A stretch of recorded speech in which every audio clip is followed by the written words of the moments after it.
ಮುಂಬರುವ ಲೋಕಸಭಾ ಚುನಾವಣೆಯಲ್ಲಿ ಮೈಸೂರು ಕೊಡಗು ಲೋಕಸಭಾ ಕ್ಷೇತ್ರದಿಂದ ಡಾಲಿ ಧನಂಜಯ ಅವರು ಸ್ಪರ್ಧೆ ಮಾಡ್ತಾರೆ ಅನ್ನೋ ಸುದ್ದಿ ಹೆಚ್ಚಾಗಿ ಕೇಳಿ ಬರ್ತಿತ್ತು. ಈ ಸಂಬಂಧ ಮಾತಾಡ್ಲಿಕ್ಕೆ ನಮ್ಮ ಜೊತೆ ಡಾಲಿ ಧನಂಜಯ ಅವರು ಇದ್ದಾರೆ. ಅವ್ರನ್ನ ಮಾತಾಡ್ಸೋಗ್ತೀನಿ. ಸರ್, ಮೈಸೂರು ಕೊಡಗು ಲೋಕಸಭಾ ಚುನಾವಣಾ ಕ್ಷೇತ್ರಕ್ಕೆ ನೀವು ಆಕಾಂಕ್ಷಿನ ಸರ್? ಖಂಡಿತ ಇಲ್ಲ. ಅಲ್ಲ, ನೀವು ಹೇಳಬೇಕು, ನಾನು ಹೇಳ್ತಿದ್ದಿಲ್ಲ. ನೀವೇ ನಿಲ್ಸಿರೋದು ಎಲೆಕ್ಷನ್ಗಳಿಗೆ. ML ಎಲೆಕ್ಷನಲ್ಲಿ ಪಾಪ ನಮ್ಮ ಶಿವಲಿಂಗೌಡರ ವಿರುದ್ಧ ನಿಲ್ಲಿಸ್ಬಿಟ್ಟಿದ್ರಿ ಅರಸೀಕೆರೆಯಲ್ಲಿ. ನಾನು ಆಗಲೂ ಒಂದು ಕ್ಲಾರಿಫಿಕೇಷನ್ ಹಾಕಿದ್ದೆ. ಐ ಡೋಂಟ್ ನೋ ಏನಕ್ಕೆ ರಾಜಕಾರಣದಲ್ಲಿ ನನ್ನ ಹೆಸರು ಕೇಳಿ ಬರ್ತಿದೆ ಅಂತ. ನನಗೆ ಸಿನಿಮಾ ಅಷ್ಟೇ. ನಾನು ಹೇಳೋದಲ್ಲ, ನನ್ನ ಸಿನಿಮಾಗಳು ಮುಖ್ಯ, ನನಗೆ ನನ್ನ ಜನ ಕೊಡ್ತಿರೋ ಪ್ರೀತಿ ಮುಖ್ಯ. ಅದನ್ನು ಕಾಪಾಡ್ಕೊಳ್ಳೋ ಕಡೆ ಕೆಲಸ ಮಾಡ್ತೀನಿ. ಸರ್, CM ಜೊತೆ ಸಾಕಷ್ಟು ಒಡನಾಟ ಹೊಂದಿದ್ರಿ. ಆ ಕಾರಣಕ್ಕೋಸ್ಕರ ಈ ಒಂದು ಕ್ಷೇತ್ರದಲ್ಲಿ ಚುನಾವಣೆಗೆ ಸ್ಪರ್ಧೆ ಮಾಡ್ಬೇಕಂತೇಳಿ ಖುದ್ದು CM ಆಹ್ವಾನ ನೀಡಿದ್ದಾರೆ ಅನ್ನೋ ಮಾತಿದೆ ಸರ್. ಒಂದ್ ವೇಳೆ ಆ ಥರದ ಆಹ್ವಾನ ಬಂದ್ರೆ ಹೇಗೆ ಅಂತ? ಇಲ್ಲ, ಖಂಡಿತ ಆ ಥರದ್ದು ಯಾವುದು ಬಂದಿಲ್ಲ. ಬಂದರೆ ನಾನು ಖಂಡಿತ ನಿಮ್ಗೆ ಹೇಳ್ತೀನಿ. ಬಂದ್ರೆ ಒಪ್ತೀರಾ ಸರ್? ಏನನ್ನಾದರೂ ಮುಚ್ಚಿಟ್ಟು ಮಾಡೋಕ್ಕಾಗುತ್ತಾ? ಖಂಡಿತ ಹೇಳ್ತೀನಿ ಬಂದರೆ. ಇಲ್ಲ, ನಾನು ಹೇಳದ್ನಲ್ಲ, ನನಗೆ ಅದ್ರ ಬಗ್ಗೆ ಯೋಚನೆನೂ ಇಲ್ಲ. ನಾನು ಯಾವ ಯೋಚನೆಗಳನ್ನೂ ಮಾಡಿಲ್ಲ. ಖಂಡಿತ ಇಲ್ಲ ಅದ್ರ ಬಗ್ಗೆ. ಅಲ್ಲ, ಒಂದ್ ವೇಳೆ ಅವರೇ ದೊಡ್ಡ ದೊಡ್ಡ ನಾಯಕರುಗಳೇ ನಿಮ್ಗೆ ಆಫರ್ ಮಾಡಿದ್ರೆ, ನಿಲ್ಬೇಕು ನಿಲ್ಲಿ ಅಂತ ಹೇಳಿದ್ರೆ, ಕೇಳಿದ್ರೆ, ರಿಕ್ವೆಸ್ಟ್ ಮಾಡಿದ್ರೆ? ಇಲ್ಲ. ಅಲ್ಲ, ಈ ನಗುವಿನ ಹಿಂದಿನ ಉತ್ತರ ಏನು ಅಂತ ಸರ್?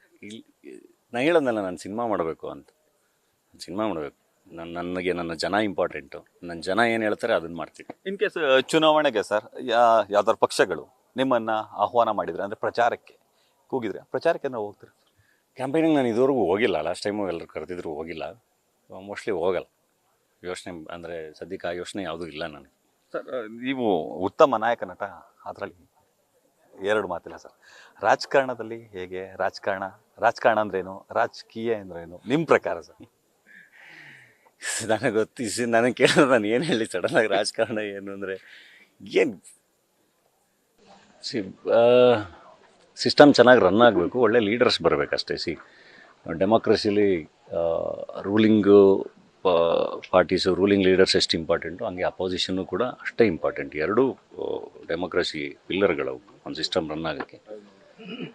ಸೊ ಎಲ್ಲ ಕಡೆನೂ ಒಳ್ಳೊಳ್ಳೆ ಲೀಡರ್ಸ್ ಇರಬೇಕು, ಒಳ್ಳೆ ರಾಜಕಾರಣ ಮಾಡಬೇಕು. ನಿಮ್ಮ ಪ್ರಕಾರ ಸಿನಿಮಾ ಹಾಗೂ ರಾಜಕಾರಣ ಏನು ಡಿಫ್ರೆನ್ಸ್ ಇದೆ ಸರ್? ನಂಗೆ ಗೊತ್ತಿಲ್ಲ ನನಗೆ. ಎಲ್ಲೋದ್ರೂ ತುಂಬ ಚೆನ್ನಾಗಿ ಜನ ಸೇರ್ತಾರೆ, ಜನ ಪ್ರೀತಿಸ್ತಾರೆ. ಸೊ ಅದು ಯಾವಾಗಲೂ ನಿರಂತರವಾಗಿ ಇರಲಿ ಅಂತ ಕೇಳ್ಕೊತೀನಿ ಅಷ್ಟೇ. ಯಾಕೆ ಈ ಪ್ರಶ್ನೆ ಅಂದರೆ ಸರ್, ಹಲವು ನಾಯಕರುಗಳು ಸಿನಿಮಾ ಹಾಗೂ ರಾಜಕಾರಣ ಎರಡರಲ್ಲೂ ಕೂಡ ತೊಡಗಿಕೊಂಡಿರು. ಫಾರ್ ಎಕ್ಸಾಂಪಲ್, ಮಂಡ್ಯದಿಂದ ಹೇಳಬೇಕು ಅಂದರೆ ಡಾಕ್ಟರ್ ಅಂಬರೀಷ್ ಅವರು, ಜೊತೆಗೆ ರಮ್ಯಾ, ಹೀಗೆ ಹಲವು ನಾಯಕರು. ಆ ಸಾಲಿಗೆ ಧನಂಜಯ ಸೇರ್ತಾರ ಅನ್ನೋದು ಯಕ್ಷ ಪ್ರಶ್ನೆಗೆ ಎಲ್ಲರನ್ನೂ ಕೂಡ ಕಾಡ್ತಿದೆ. ಹಾಗಾಗಿ ನಮಗೂ ಕೂಡ ಪ್ರಶ್ನೆ ಇತ್ತು ಸರ್. ಇಲ್ಲ, ನನಗೆ ಹೇಳಿದ್ನಲ್ಲ, ನಾನು ಸಿನಿಮಾ ಮಾಡಬೇಕು. ನಂಗೆ ಇನ್ನೂ ತುಂಬ ಮಾಡೋಕ್ಕೆ ಕೆಲಸಗಳಿದೆ. ಸಿನಿಮಾ ನಟನಾಗಿ ತುಂಬ ದೊಡ್ಡ ಕನಸುಗಳಿದೆ. ಅದ್ರ ಕಡೆ ಫೋಕಸ್ ಮಾಡ್ತಾ ಇದ್ದೀನಿ. Thank you sir, thank you. ಇದಿಷ್ಟು ಡಾಲಿ ಧನಂಜಯ ಅವರ ಮನದಾಳದ ಮಾತುಗಳು. ಕ್ಯಾಮ್ರಾ ಪರ್ಸನ್ ವಿನಯ್ ಜೊತೆ Ravi Pandavapura, news first Mysuru. News first, ನಿರ್ಭೀತಿಯಿಂದ ನಿಮ್ಮ ಪರವಾಗಿ.